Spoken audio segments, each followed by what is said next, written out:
Hello and welcome back to another Evolve Alliance Provider Member Showcase video. And today I have with me all the way from the Philippines, Valery and David from Virtual Business Partners. Welcome aboard, guys. Thank you.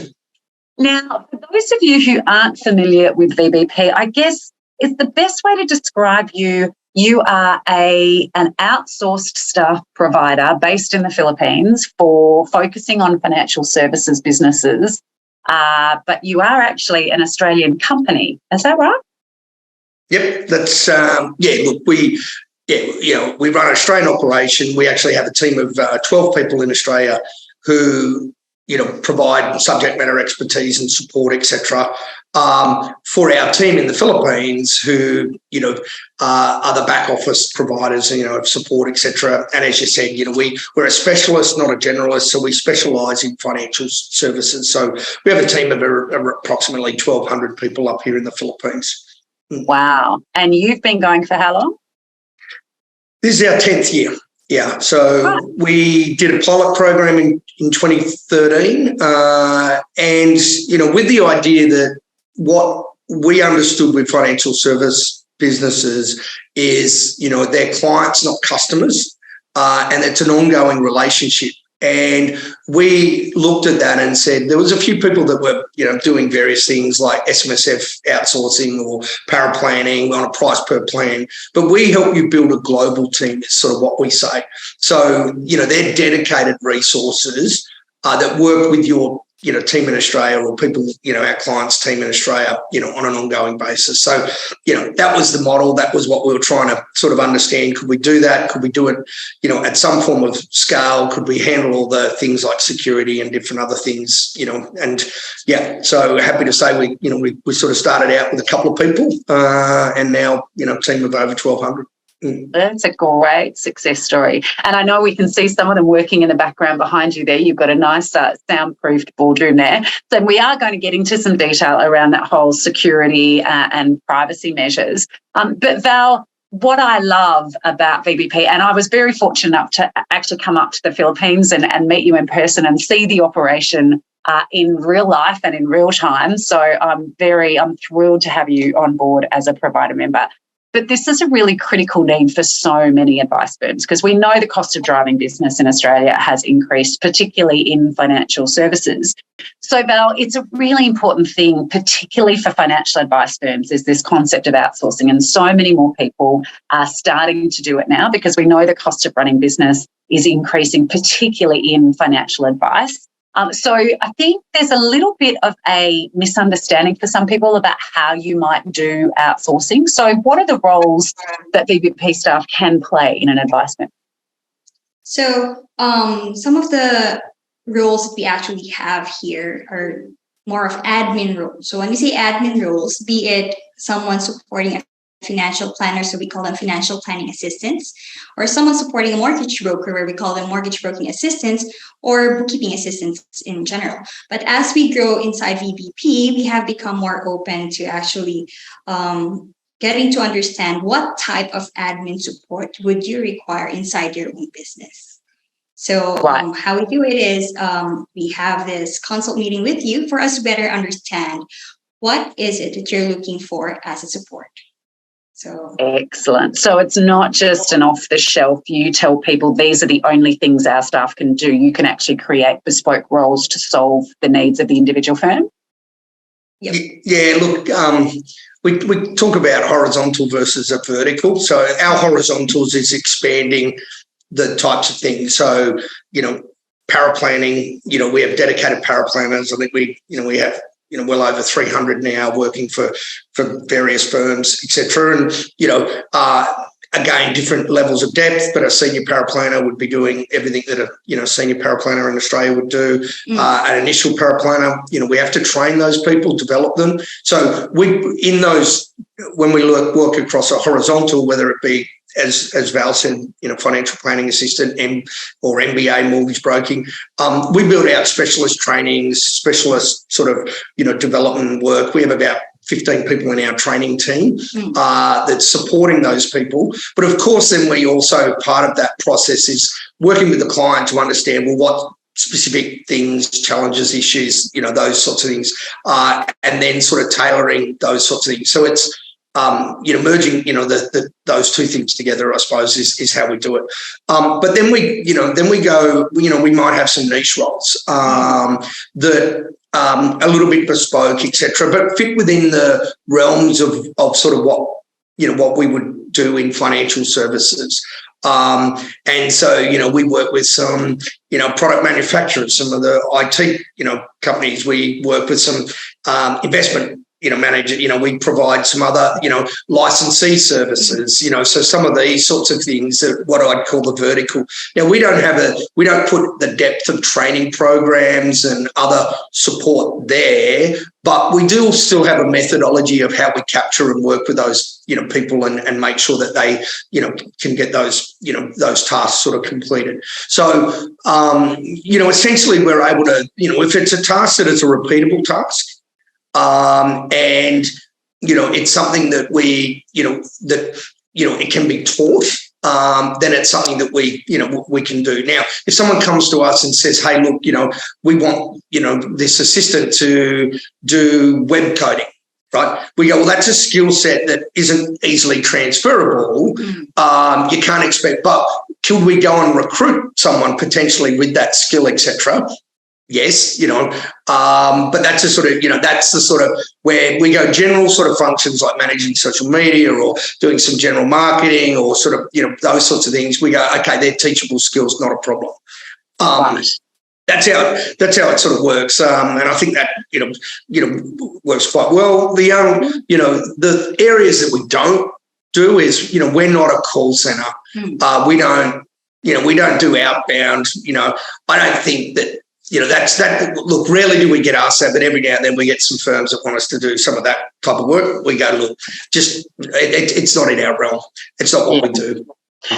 So when we're doing capacity planning with a firm, it would typically be the roles of the paraplanner and the admin assistants that would be outsourced to you. And then if it's a bigger firm that's starting to grow and having a larger footprint, then maybe some of those admin-related tasks around marketing. So they might be doing your social media posting or something that could be something different. Yeah. I must admit, it was something I was particularly impressed with when we came up there. I think we actually walked into, not on purpose, but walked into one of the training sessions that your people were delivering to a new cohort of team members.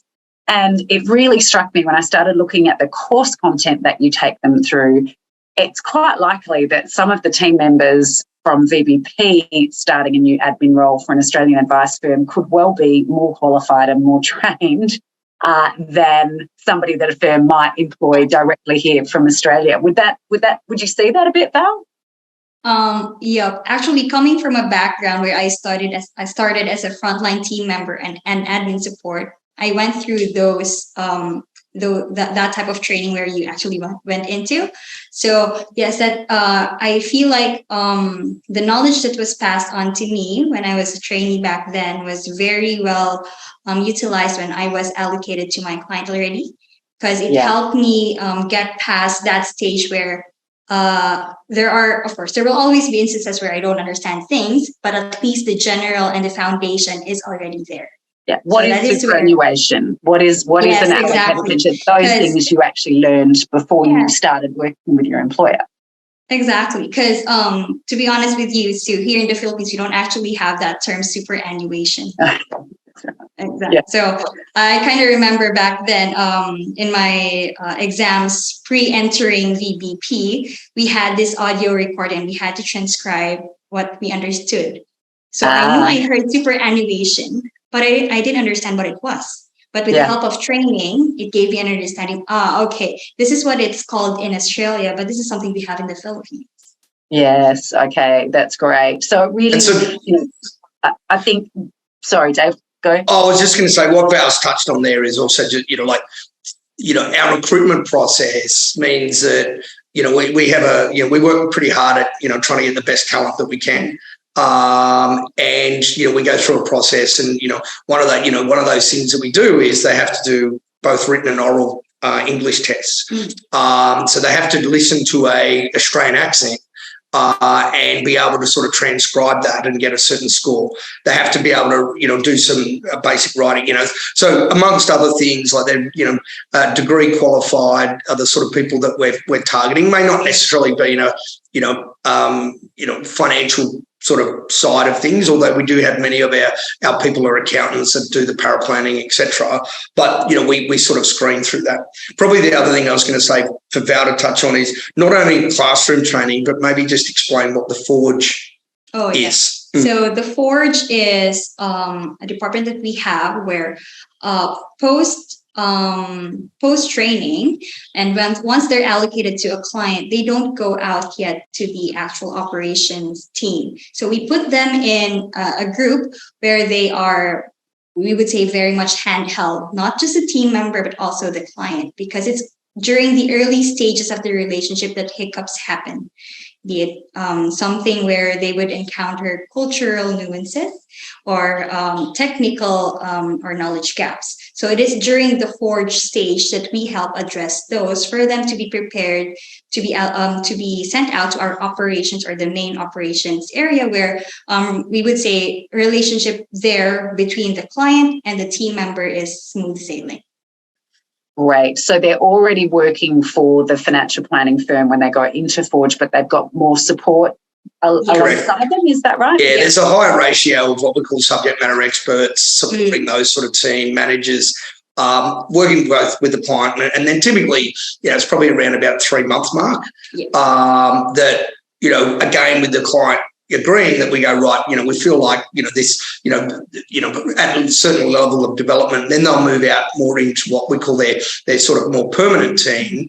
But they're still always actively managed. That is one of the critical things that we go is the differentiator, is that, they still have a Filipino manager who oversees that team. Typically that's a team of around about 15 to 20 team members that could be working across multiple different clients depending on client size, etc. But they're liaising with the client, triaging anything that might happen, managing people with performance, like doing career development, a whole bunch of different things. So that's what happens, and the Forge is just a bit more intensity of people supporting them just to, we are saying that, what we've got to do is set people up for success. And I'll always say, have we done everything we possibly can to set this person up for success? So often when I've seen outsourcing not work for a client or not work for people, or you've had that experience where you've dealt with someone, for a large corporate, like a call center or something, I just wonder how well that person was actually, can you go hand on heart say we've done everything we possibly could? So that's our mantra, is always say, have we done everything we possibly can? Screening, making sure we hire right, train them, support them through the role. That's, the critical sort of path. And I guess, when we've done that and we also go, have we set the client up for success? It largely works.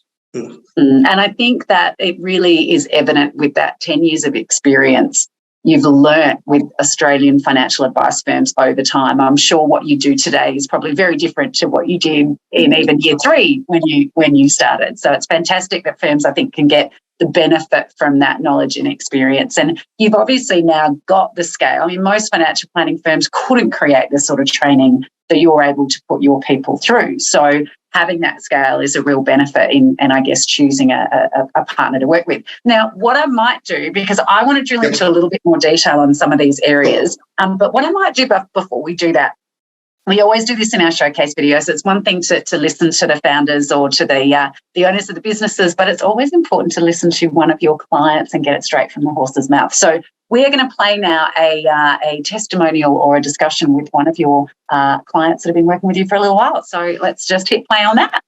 My name's Gil Gordon. I'm the CEO and founding partner at RI Jakosalem Lower Hunter. I've been in the industry now probably for 27, almost 28 years. We are a firm of 5 advisors. We've had pretty rapid growth in the last 4 or 5 years, probably up by 150%, mainly organic, although there's been some acquisitions in there or mergers as well. As I said, we have 5 advisors. I think we have 13 staff in total. 2 of whom are offshore. We have 1, 2, 3, 4 part-timers. We're trying very hard to adapt to the post-COVID working framework, which is terrific. We're based in the Hunter Valley, working predominantly with retirees, although the centre of influence relationships that we've built in the last few years are very strong. So we're finding our client profile quite healthily starting to move a little bit younger, and we need to develop some more skill sets in there around the self-managed super and the risk space and so forth. But it's been a very good journey, particularly the last 5 years when we broke through one of those barriers that practices often talk about, where they just hit a wall for a while until they grow. We made the decision pretty much at the beginning of COVID to commit to outsourcing VBP. It was exciting and difficult. One of the things that I, as the managing director at the time, I had 3 advice teams. I assumed that all of my teams were doing work the same way, and I couldn't have been more wrong. We found that there was a relationship developed between the advisor and their CSM that was different from team to team. And once we started to use VBP and we employed our first person and our second, we discovered just how important it is to have that standardisation of process. And that's where VBP was brilliant, actually, because they gave us training manuals and they gave us training documents back after they recorded some of our training sessions. And it forced us into understanding how to standardise things. So the partnership with VBP was really good because it not only put us into a position where we standardised and gained some efficiency, which I'll talk about in a minute, but it actually created the handover framework and the training manuals that we didn't actually have at the time. So we found that the whole outsource journey, which, to be truthful, it took a few months for us to realise how to make the operating rhythm work, was incredibly helpful to standardise our process and this is the big issue now within our dealer group, reduce the number of incidents, reduce the number of mistakes that people were making, because there's a very standard way that we went about review preps, a standard way we went about research, and a standard way we went about producing advice. One of the key reasons for going with VBP was that the cost saving, which I look at now as 30 to 40% of the full-time equivalent cost of an onshore resource. And I don't like the word resource because these guys are part of our team, they're family. One of the things that I didn't expect was how big a dividend it will pay in terms of increasing revenue per advisor. So to summarise, we've taken our number of clients per advisor from about 120 clients per advisor up now to about 160. It's depending on which team you're talking about, 160 to 180. So that's approximately a 40% increase in clients per advisor. It also increased the amount of revenue per advisor, which had a straight out benefit to the profit in the business. And that has increased the value of the business quite dramatically. On reflection, there was a series of things that we could have done better at the beginning. Not that we did them poorly, but now 2 or 3 years into the relationship with VBP, one of the most important things is to have the champion in the office. Now, this is one of our client service managers. Her job is to manage the VBP people as if she manages her own immediate reports here in Australia. They are, in fact, her immediate reports. She's a very caring and warm person. Culturally, the Philippine people are wonderful, friendly, incredibly intelligent, hardworking people, but they really do want to please. So we had to build into the language that we use with them, 1, that we do care, 2, that it was safe to come to us with a problem. Because sometimes you get the perception that I need to do this perfectly. No one in any business ever sets out to do something poorly. So we need to create a culture in this business, and we've done it in this business, but also in terms of our relationship with VBP, that they are family, that we're here to help, and that it's much better to ask us when they have a problem than to try to figure it out themselves, because it's so inefficient. And it took a little while for us to learn how to do that. And once we did, Den and Kai in the Philippines, they're part of the family. So we do things like they obviously have daily catch-ups, and they have a detailed monthly sit-down with the supervisor, Eunice. But we also do little things like when someone's having a birthday cake here, we send a voucher over to our people in the Philippines so they get donuts, and they can sit in with us on any team meeting. They're part of the team meeting. Every Friday, the guys and the girls have half an hour of games, online games, and VBP is a part of that because they're part of our team. And that includes flying Denise out to Australia last year before Christmas, which was a terrific thing. And she loves us to death and stayed in the home of one of our senior people. And it was a wonderful experience. And all of that in this world of resource limitation where we can't find good people, you must treat them like family, the same as you would treat your own Australian-based employees as family. When you do that, you get to keep them for a long time, you get a great working relationship, and the productivity is fantastic. I looked at the numbers the other day. It cost me $11 to $14 for a review prep. It's insane.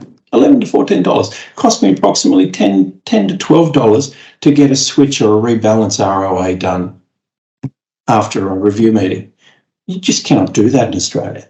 So partnering with VBP has been one of the best decisions we made. We had to grow, we had to learn. They grew a little bit. They've got to learn to trust us. We have to learn how to help them and grow them. But financially, it's been a terrific decision. Oh, well, that was a great example from Gil, and a lot of the experience I think that Gil has been running a financial advice firm in New South Wales for quite some time. So it will be a very similar experience with a lot of your clients, I'm sure. One of the things that I know is a challenge for some people if they haven't used outsourcing before is this concept of, well, what are the types of jobs that I could be getting somebody to do? I feel like now most firms are a little bit more open to it because they've had to work remotely. So getting through COVID, they've seen people working from their home office or from an internet connection anywhere. So they've got better workflow systems in place to be able to track tasks and assign different people different roles. But I still hear a lot of concern around what level of detail can we be sending to our offshore staff. So if I can start from that angle, Val, what are some of the actual, let's say for an admin team member, I mean, I think paraplanning is pretty straightforward. They're writing advice documents and doing technical advice, but I will cover on that. Is it only very basic advice? Is it only like ROAs or simple SOAs they do, or have you got some quite technical advanced paraplanners too? So generally, I would probably answer this generally first, Sue, then I go into details for paraplanning and our admin support. So generally for all our services, we always start with the foundation tasks. So for paraplanning, they would generally start with ROAs and simple strategy plans. And as they go through that stage, and on the early stage, it gets evaluated every now and then to check whether or not they are prepared to go on the next complexity of strategies, which we will be working on with our clients. So understanding that not all clients also just have enough volume to give simple tasks, we will be working through with them on how we could get these team members to a level of a complexity to help support the volume of plans required for that specific practice. Great. Sorry, before we go to the admin, on that point, Val, I know, and you probably hear this all the time, I know that different advice firms do things differently. So even if I were to look at two paraplanners working in two Australian firms, the kind of things that they would be doing are going to be different. So how do you account for that? You've got their basic level of training. You've got a list of tasks that they would generally start with.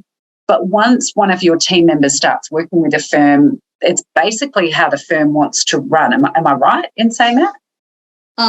Yes, that's correct, Sue. But even before we actually give you a team member, all our clients will undergo this, what we call business process meeting, where we get to understand what is it that you require for your team member to accomplish?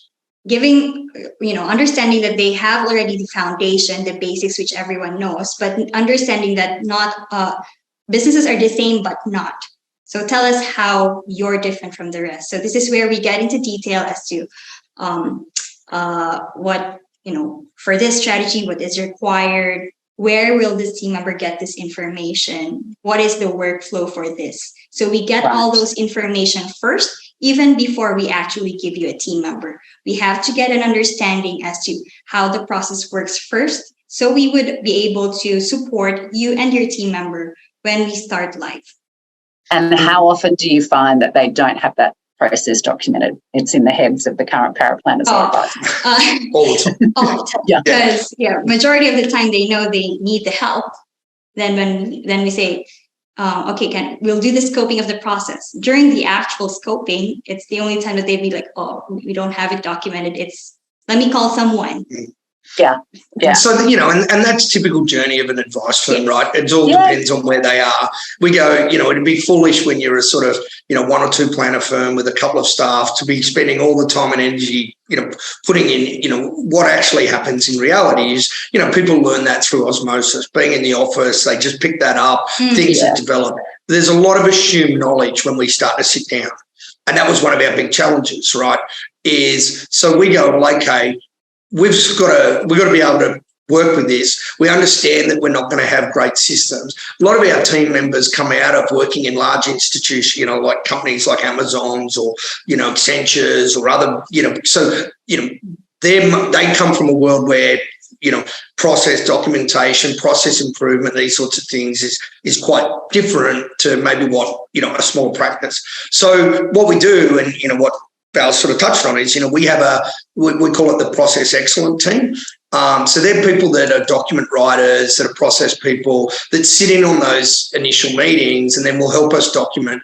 And we build every one of our clients an intranet on those key tasks that we're going to start performing, etc. We get sign off that the client agrees that that's how we do it. We make it easier for the client to help us with that. We go, you don't need to go off and try and document, because often that's what they're concerned about. We go, no, just get on a video like this. We'll record it. We'll walk you through. You step us through the process.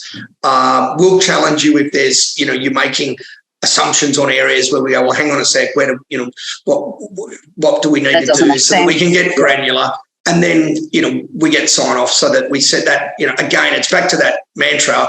Are we setting up our team member for success? Because when they first get handed over and they come out of a training and now they've got a task that has some specific nuances depending on the practice, they've got, a way to understand that, learn that. And anyone that's supporting them can go, well, okay, let me look at this. Yep, great. I can see what they're doing, how they're doing it, whatever. Obviously, things like software, we have to be a broad church. We have people using Salesforce, Xplan, Midwinter, those sorts of things. So even things like software, we train our guys on Xplan because it is the largest. And so, but outside of that initial training, we might then have to do some specifics on some of that other stuff. Because every Xplan site is slightly different for every client, how they use it. Yeah. So that ops manual, because I know that's particularly valuable, that then becomes the property of the firm, doesn't it? So they can then still use that same documented procedures manual, operations manual to train their other onshore staff in the processes. Yeah. It's a great added benefit. It's one of the tools that we could use in helping expand your team also here in VBP as well, because we always have this. We're very conscious that we have to keep these processes updated, in a sense that once we get told that we need a new team member, or we need 2 more team members, we want to take ownership on making sure we train those team members instead of the onshore team doing that. Nice. So that then helps to scale that investment they've made in the first place with that first person to grow. So and train once is what we say. Train us once, because also we deal with humans at the end of the day. They have lives, they have things. We're not immune to people leaving and pursuing careers and passions, or having children, or whatever those different things are.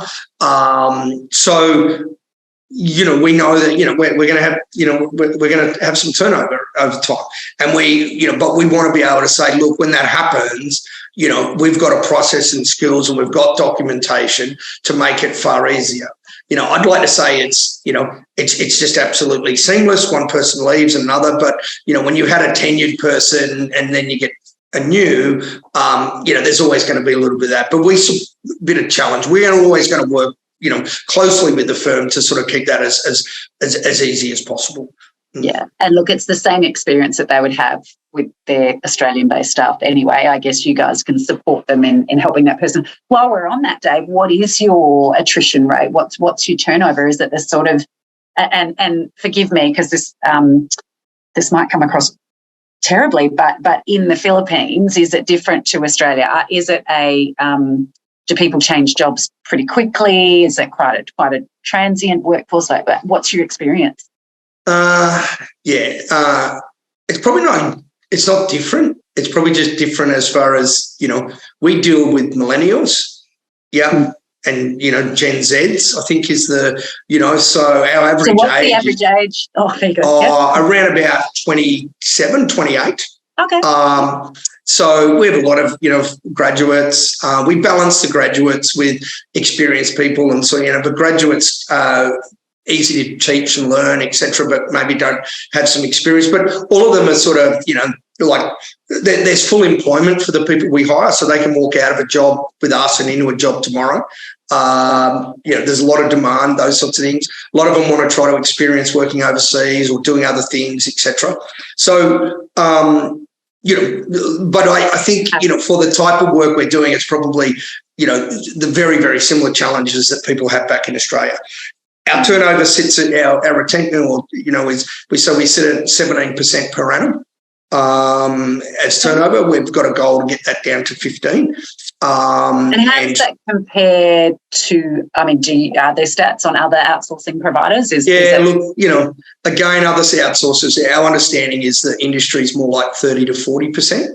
Oh wow, that's pretty good. But that encompasses more what I'd call the call centres, places, people, a lot of people up here work night shifts for US companies as well. So they're always by nature going to have a much higher attrition. But, we are a certified great place to work. It is one of the things that they look at. And so as a result, we know that is a relatively low number for the type of thing we do, but it's not zero, right? We are going to have some turnover. I've looked at, I look at this extensively because, that's a lot of people you've got to recruit and train and develop. But reality is that's just, what it is as you sort of get to a business. So, could we get it down to 10%? That's probably unrealistic, but maybe 15%. What I hear is that, when you're lower than 10%, then it might not be, healthy either because people get stagnated and those sorts of things. So it's all, relative, but definitely, that's where it sort of fits. Yeah, but then if the staff member of a firm leaves, then as you say, you've got that training process in place where you will then train up the next person. So how does that work? Actually, we'll come back to that when we come to pricing, actually. I know that I really want to talk about the admin side. We talked about the types of tasks that a paraplanner might do, but, that term of admin is quite wide and varied. What are the sorts of tasks that an admin team member might do? So some of the admin tasks that we actually offer or we suggest to new clients of ours would be low risk tasks. So when we say low risk, it's less financially impacting if in case there are errors, because we're not going to say that our team members are perfect all the time, but we mitigate the risk as much as we can. So we provide this task roadmap to our clients, which will serve as a guide for them that based on our experience in the first to third month of these team members, these are the tasks that they should learn first for them to further understand the tasks that are more complex in the future. But with the intention that they start with low-risk tasks such as data entry, probably calling fund providers for inquiries, stuff like those. But with the intention that at some point in their careers, they would be able to own a process from end to end. Right. So say an implementation process after an ATP has been signed, they will do all the lodgements and follow-ups. Right. Yeah. Great. Okay. And initially, that might be developed where they're working with an onshore team and they're doing a fair bit of the work, but the onshore team's doing, checks and measures and those sorts of things. Then over time, you get to a point where they can, they comfortably able to look at an ATP, know exactly what has to happen and do, and then run the whole process. And it probably just touches on, we also, we often emphasize to people, you either build or buy capability. And, you work with us and we're going to work with you to build that capability. But, if you want to buy that capability, I'd love to say I've just got, 100 people here that are all experienced in Australian financial services. It just doesn't exist, because if they are, they're working for a client. Right, and the client's not letting them go anytime soon, generally. Now, every now and then we get one that comes up for whatever circumstances and things. But that's the difference. If you want to buy that capability, of course, that's, possibly what you do in the Australian market, and that just comes at a different price point. But, we're working heavily to sort of build their capability. That's one of the manager's roles, is to help develop, what we call the career development, which is often, working with the client to go, right, what's the next goals, what's next things we're going to sort of hand over. But if someone comes in and thinks day one that I can just, hand over, a full sort of implementation, that's just, it's just a little bit naive. Yeah. And so I want to talk about that whole culture, I guess, because I think and look, I know there's different types of outsourcing as well. Some things are just outsourced by task, and so it means we'll do that SOA or just do those whatever tasks. But from a cultural perspective, let me start firstly from the firm, and then I want to talk a bit more about at VBP and what it's like to work for VBP if you're in the Philippines. So from the firm's perspective, what I have observed from the clients of yours that I've spoken with is it does become a case of this is absolutely one of their team members who just happens to be working in another office, which was probably one of the things that surprised me a little, because I think some of the perception until people start using outsourced staff is that it is, well, no, that's always going to be a VBP person, not our Val who works for us, but just we happen to contract through VBP. So talk to me about that. What is it like? Maybe, Val, you could talk from your own experience, because we didn't really introduce you properly at the beginning. I know you're a manager within the firm now, but you did actually start as a financial planning assistant. So what is it like? What do you see in the great firms with how they make, the Filipino staff part of their internal team? Talk me through that. So for probably based on my experience before, as a Filipino, it is scary to talk to foreigners. That is culturally what we are. But with the help of understanding that Australians are just like us, just living in Australia, we do that. And that getting that confidence in being able to speak with that takes time. That's why we have placed daily huddles in the routines of even our clients and our team members. It's through conversing with them every day, getting to know them, plainly speaking about what your day was, what it looks like, or even sometimes talking about what your weekend looks like, creates that confidence between the clients and the team members. That helped me actually be more confident in telling my client that, hey, I think this is my understanding about this. Would you help me confirm if this is exactly how it is? Because what tends to happen if your team member is not comfortable working with you is we just tend to say, yes, I understand, but really we don't. We just try to work it through on our own till at some point time has been wasted, and then our clients figure out, we did it the wrong way. Yeah. Understanding Australian culture, even before being allocated to a client, is essential, which is something that VBP gives our team members as early as training. That's great.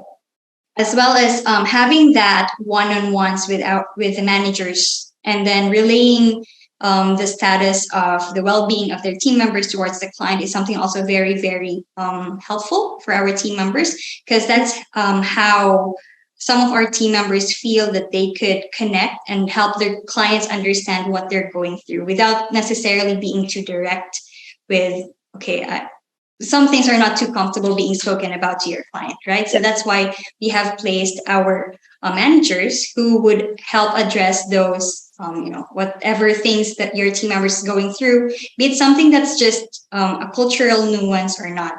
Because say, for example, I would be sending an email and then I don't get a response. My natural thinking would be, oh, is he mad? Did I do right? But then in the minds of the clients, it's fine because sometimes no feedback is good feedback. Mm-hmm. So that is something that goes through the manager where, I sent this to my client, he didn't respond at all. So this is where the manager's role steps in, where it's okay. We'll just we'll talk to your client that, it would be good to get feedback. Not that we're needy of it, but it just assures them that, I can imagine some Australian staff could actually benefit from having that person working alongside with them when there's misunderstandings. So that's great. Thank you, Val. And from a cultural perspective at VBP, because that was one of the things that I wanted to get my head around when I came over, and I talked to some of your staff to say, when you're working there, do you consider, is your boss or is your employer VBP, or is your employer, XYZ Financial Planning in Australia? And it was quite this interesting nuance to it, in that it's the case of, no, they're employed by VBP. And I was blown away by the energy and the culture that you've created over there, I have to say. So I really want to know more about how you've done that. So they were really proud to say that they worked for VBP, but they related to the financial planning firm as that's their client. But I guess it depended. I found there were slight nuances with the different people I spoke to, and it's probably down to the firm in terms of how welcome they made them feel and how many personal conversations they'd had, whether it was that's my client, I look after them, I do my very best for them, or that's my client and they're my colleagues as well. It's this kind of like interesting thing. So from that culture, you clearly have taken a very conscious approach to build your culture. And you said before, Dave, that you are a certified great place to work. So anybody that knows about that is a very difficult certification to get. What are some of the things that you've done to create your culture, or that you do? Well, yeah, firstly, I'd say, the critical thing with culture, it's all about, we need, what Val talked about is giving the confidence to these guys to be their best version of them, which is themselves. And when they feel like they're on a level footing and they're actually proactive and they can talk to, suggest something that might be improved, then that's when our clients go, yeah, this is just a team member of ours that just happens to work in a different location. So to do that, though, we have to make sure that, they feel that they're valued, etc. And so I guess a lot of that comes down to culture. There's a lot of things. We could probably do a whole session on what we do. It's probably what I'm most passionate about, because I remember Peter Drucker, a business guru, was often quoted as saying that culture beats strategy for breakfast. I actually don't believe that. What I actually go is culture is the strategy. For us, right? We go, our strategy, because how do we compete to get the best talent from big brands, big, companies, from all sorts of different things? What makes them want to come and stay here and work with our firms? Well, so it's just creating an environment where they feel respected, they feel nurtured, they feel developed.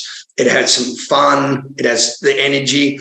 But also one of the proudest things is our clients are great people.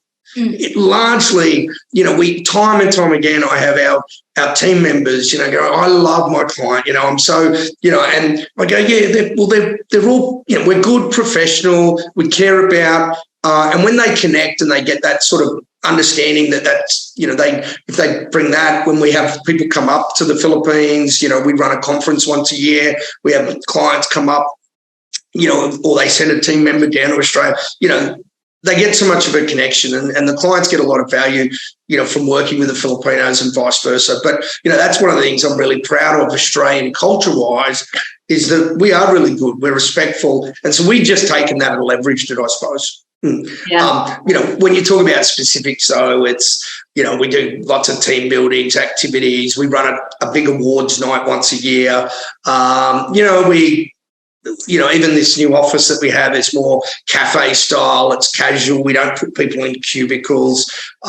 We give them, freedom how they dress and stuff like that, casual dress policy, because we're back office. It's hot up here, those sorts of things. But yeah. Oh, it was really tangible when I got to visit in person. It was quite amazing. Okay, so when a firm comes to you, what is typically, is it the case that so we've already touched on the fact that they're better off not waiting until they've got their whole team at 110% so they don't have any bandwidth to train up somebody new. It's more likely that they're going to be given entry-level tasks with their team members initially. So in your experience, when most firms do start a team member with you, is it that they typically get one and then they stay with one team member? Are you dealing with firms that take 5 at a time or 10 at a time? Like what's your typical experience there? With the current, probably I'll base it on the rates that we had during the pandemic, where we doubled the size of our client base. So most of them took on 2 team members at the onset. So, and there are also those who took on 1 first. It's probably they were very open to saying that this is us testing, because we're very new to outsourcing, making sure it works first. And then after that, after I think 3 months, grew to 2. We even have one client that in less than a year, they grew to, I think, 12. Wow. Around 12. Wow. Okay. So how does that compare to their numbers in Australia? Like what kind of sized firms are we talking about? Is it a 3 advisor team or a 10-person team? Or we would say that probably around about a third of the workforce would be outsourced. It could be slightly more than that, but that's probably just a number that actually then starts to make a tangible difference from a profitability point of view, lowers cost, all those sorts of things. Gives bandwidth to the Australian team to be actually take on new business, because often that's one of the biggest challenges, is they're always at capacity. And then if, an owner goes and says, hey, look, we've done this acquisition and, isn't this exciting? And they're all just going, we're already full.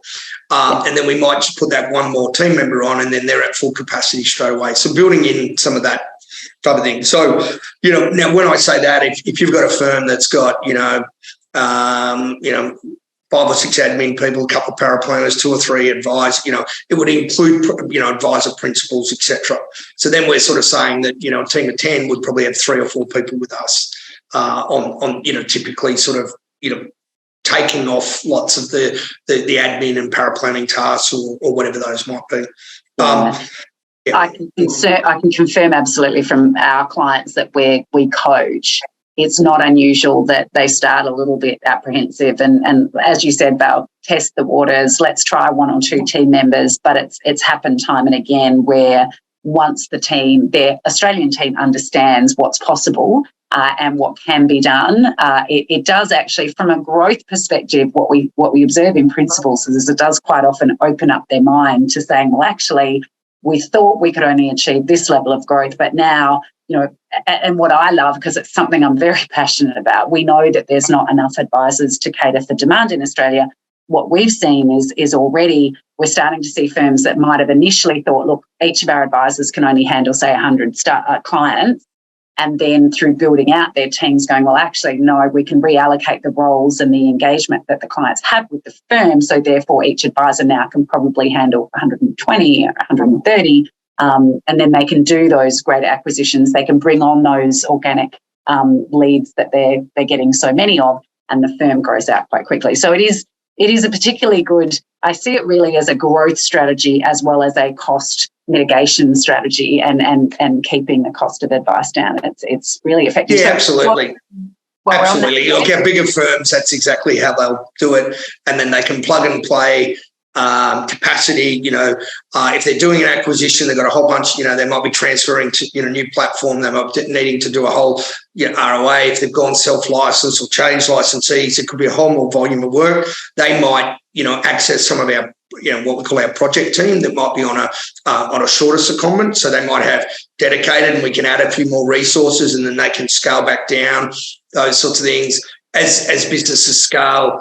Then we also, we haven't touched on it, but what we call shared services, where we go, they, might have someone helping with bookkeeping, accounting, payroll, those sorts of services for their businesses as they start to get to that scale.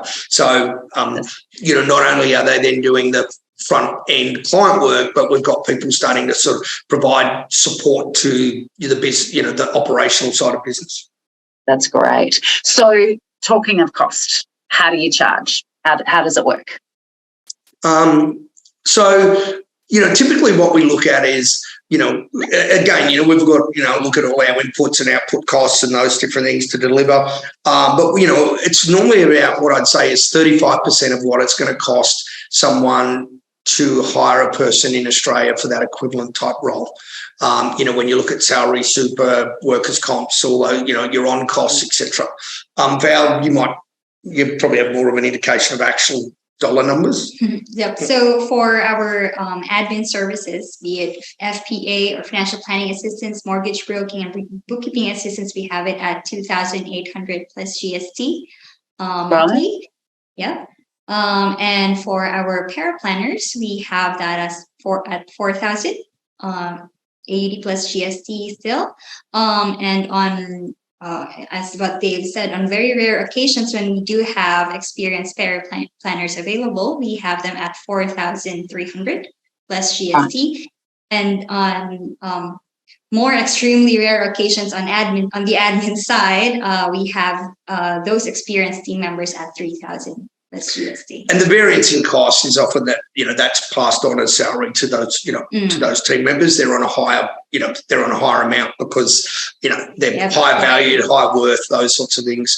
Our paraplanners, we typically, have a high skill set. There's a much bigger competency that would sort of put them through to sort of get through, and that's why they just like Australian-based staff, typically a paraplanner would be paid more.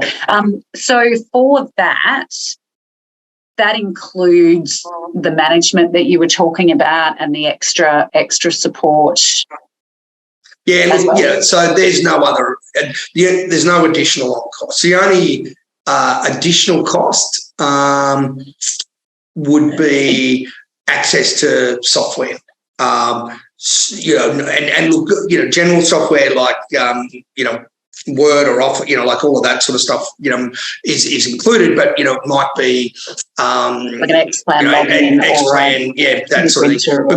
Because everyone has such different requirements, those sorts of things, we have a whole bunch of X-Plan logins that we use for training and development and those sorts of things, but everyone's got different ones. So, that's how we sort of deal with that. That makes sense. And so they have a computer, they have their desk, they have everything included in that. Out of interest, how does that compare? So somebody that's working for VBP, how does that compare in terms of the average wage in the Philippines? Like, is that? Yeah, look, they're I guess on what we call a middle sort of income relative, those sorts of things. Someone doing something similar for a US company might, get a little bit more because typically they get what we call a night shift differential because they're working graveyard shifts, those sorts of things. So, us, competing against the US dollar in that sort of thing, we sort of then work a lot more on, hey, do you want a job 9 to 5 or 7 to 4 here? Do you want weekends off? Do you want to have a couple of weeks off at Christmas? Do you want to have a normality? But like it's comparable, yeah. Yep. And if to add as well, Sue, I personally would say, we're at mid-range in terms of our salaries for our team members. But aside from that, there are a lot of perks. So the incentive does not just stop where the team member is; it gets extended to their team, to their own families. So, say for example, our company doctor here doesn't just look after our team members. They look after the family members of the team members. So if in case teleconsult is readily available for all of them, we also take care of the mental health, which is also extended to the family members. So we don't just look after the team member, we look after the family, because Filipinos by nature are family-centric, very family-oriented. So though it also drives retention as well, because once this team member involves their family in whatever they're doing, it gets hard to actually get detached to whatever that is. Great. And one of the things I really liked was that you have a commissary there too, don't you? How does that work? So given that our location is actually somewhere where food is pretty much expensive, we call them the Vibe team. So Vibe team is in charge of the engagement.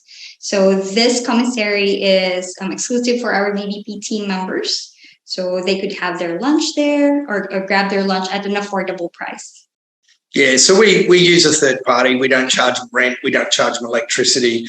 We go, right, you get to come in and, utilise, but, we expect you to, pass, some of that on as savings to make it cheaper than, our guys having to go outside to sort of buy all that sort of stuff. The food, that's great. Excellent. And in terms of their working environment, so, we can see people behind you there working away. That was one of the things that I was kind of surprised at too. I don't know what, I probably sound like I'm really silly now. I don't know what I had actually pictured, but I didn't expect it would be such a lovely working environment and such a good feel when people work in. Can you talk me through how people work? Because I know you allow people to work from home as well, and also the security that sits around that. Yeah, sure. Look, not all offices here are presented in the same sort of light and those sorts of things, and that's not but that was something that was very premeditated from our part, is to create, if we're going to create a strong culture, we have to lean in and show people what a good working environment and those sorts of things. But also through pandemic, we had to pivot to be able to offer a hybrid or a work from home operations. Thankfully, we were ISO 27701 certified, which is, IT security standards, and anyone who sort of knows about, IT security, et cetera, that standard, that we get it audited on every year, meant that we already had a remote working policy, how we structure, how we deal with security, all those sorts of things. So, we were able to pivot. But, and over those couple of years, our team members proved that they could, operate and work and do the right things and all that sort of things. So we've had no breaches, no challenges, nothing sort of things. Sometimes there might be a productivity issue or something like that we have to jump on. But we use, they log in, they have to log, their internet speed every day through an app that we use, their locations, etc. And each individual has to have a personal continuity plan. So if internet went down in their location, they'll either come to the office, they'll work back those hours if it's, interruptions. So, everyone has a responsibility because commuting here is tough. A lot of our people might be, a couple of hours away from office, those sorts of things, so I guess there was, in this sense of being able to, have a bit more time, to spend with family, these sorts of things. We have a lot of, mums and, just all, parents and all those sorts of things. So we have a thing that we call, it's called, you've got to earn the commute. So we go, people can be remote but not distant to the organisation. So culture's always, we bring people in, on a regular basis. They spend time in the office, but, and we're still working on what we call a hybrid, but we've got to earn that commute. So when they come in, that might be where they're doing some, some further development or training that's been organised. That's when they'll probably have their one-on-one catch up with their Filipino manager, who's going to be, providing feedback to the Australian team or already work with the Australian, to work out development. So, lots of things like that. They catch up with their teammates, those sorts of things. So that's how we deal with it. Security-wise, there's a whole raft of information that we put around it, but we have our own compliance team that monitor. We look at all that. They're using our devices that have all, encryptions, disablements, those sorts of things, and also our, ransomware and what are all the other different things, security, all that sort of stuff. Yeah, and I know that you have got that very well documented, because it is probably one of the biggest questions that people need solved before they can. Look,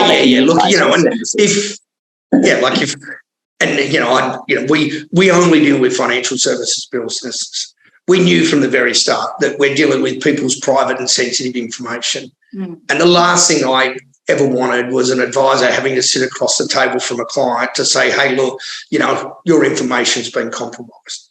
But, and so we're very protective of that. We look at lots of different things around that. Our guys are very aware of it and, conscious. We're actually, I'm part of setting up an association here called the Ethical Outsourcing Association of the Philippines. So, that is one of the things that, doing the right things, etc., because there is a risk that, not all providers are the same, or even that we see some people just going direct, using the gig economy and just hiring people, with no security, with no understanding of, so Australian firms finding Filipino staff and hiring them directly. Correct. Without having a middle agency or something. With no one overseeing, no insights, no, those sorts of things. Yeah. And, we as the association, I guess we're just saying this is our charter, this is what the sorts of things we all take responsibility, and we want to make sure that we distance ourselves from those individuals, because when it all goes, when there is a data breach, when there is some problems, whatever, we don't want to be tarred with the same brush.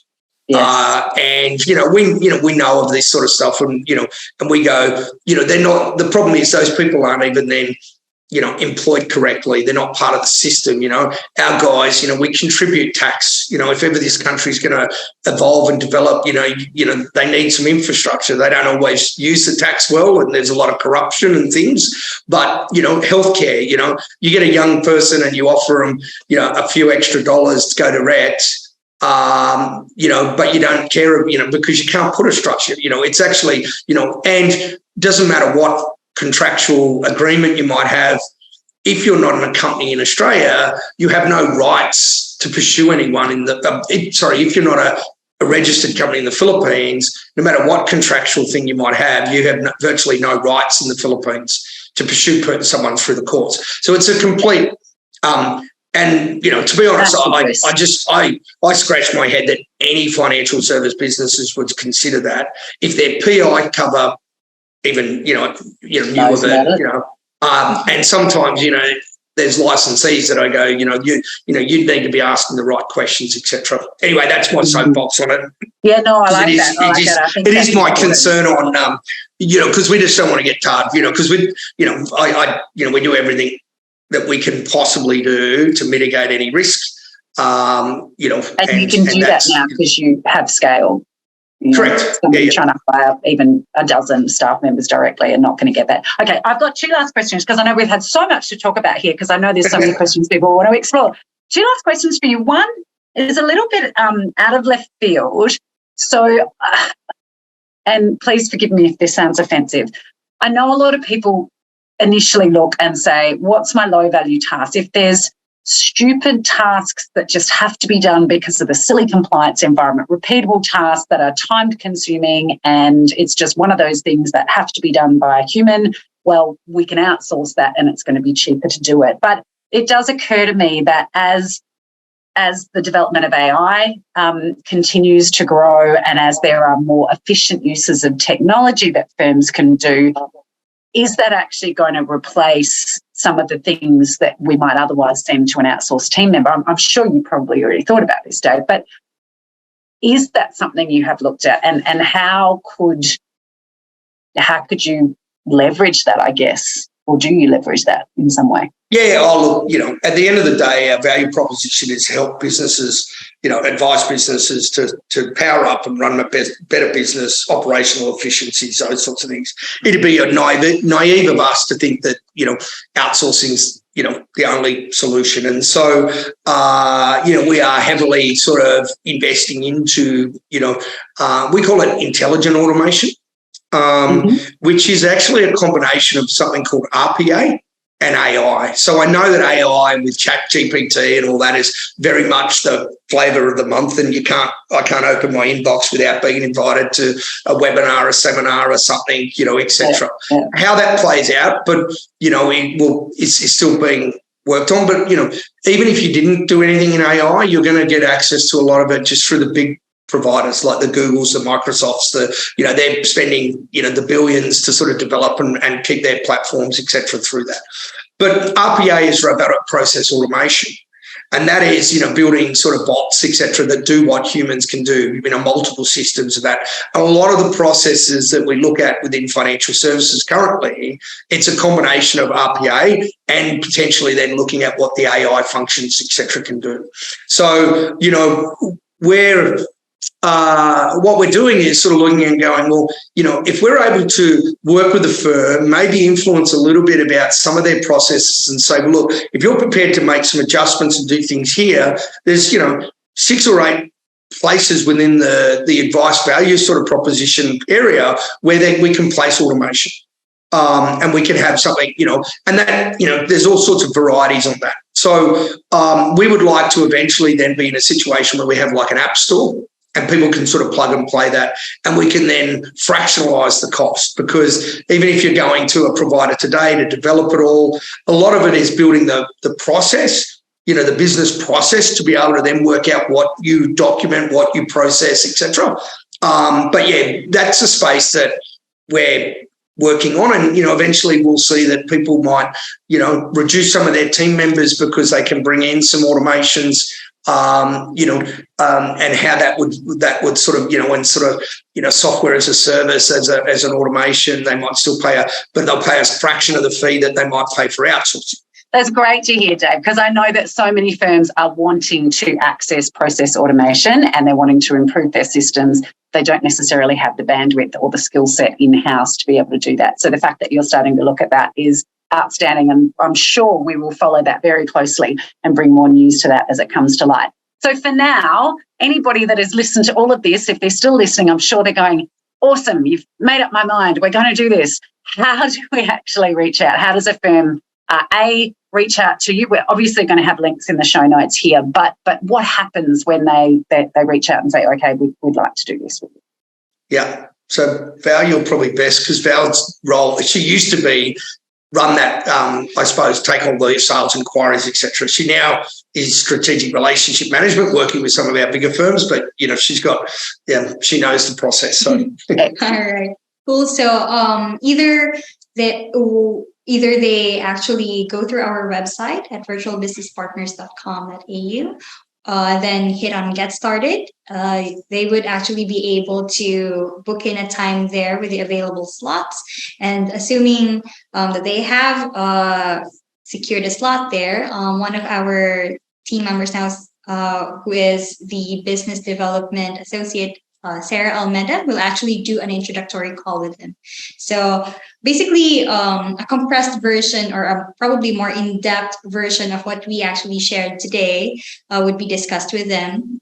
And they could actually ask questions to her as to, what a typical day looks like, just to remove all those, initial questions that are often driven out of fear because it's new. So she answers all those questions for them. Then once they are ready to go to the next step, next would be a consultative meeting with Andrew Rocks. So probably some of the people from the community may have known him, but yes, he does the consultation meeting with our clients, and then goes through a joint discovery meeting. So I know it's quite a lengthy process, but this joint discovery meeting is actually one of the things that we have newly put in place to make sure that we address to any potential problem that may occur during onboarding. So even before signing in a contract, we want to make sure that everyone who would be participating in the process understands and is aligned, be it in technology, be it in whoever will be the point of contact. Everyone must be aligned as early as that. Because sometimes, we would know that decision makers are in it, but the people who would be executing it may sometimes not have the idea of what they're getting into. So as early as a joint discovery meeting, everyone would understand what we would be doing, what your role would be, even before we send out the contract. Then from the contract there, we would we would be moving you to the onboarding team where they would be looked after and start the onboarding process. And how long would you typically expect once you've got that contract and you say, yes, I'm going to put on 2 staff members or 1 or whatever? How long until you can actually get somebody started? Do you have a bank of people trained and ready to go, or do you go to market to find the person? How does that work? Ideally, if it's a role that is standard or similar to what an FPA would be doing, MBA or paraplanner, that would be readily available. So, yeah. That's great. Typically, that's probably 3 to 4 weeks from execution. So, because we've already got the pool of training. But, what we sort of talk about is sometimes we'd rather slow down to speed up. So, and we see this, we're virtual business partners.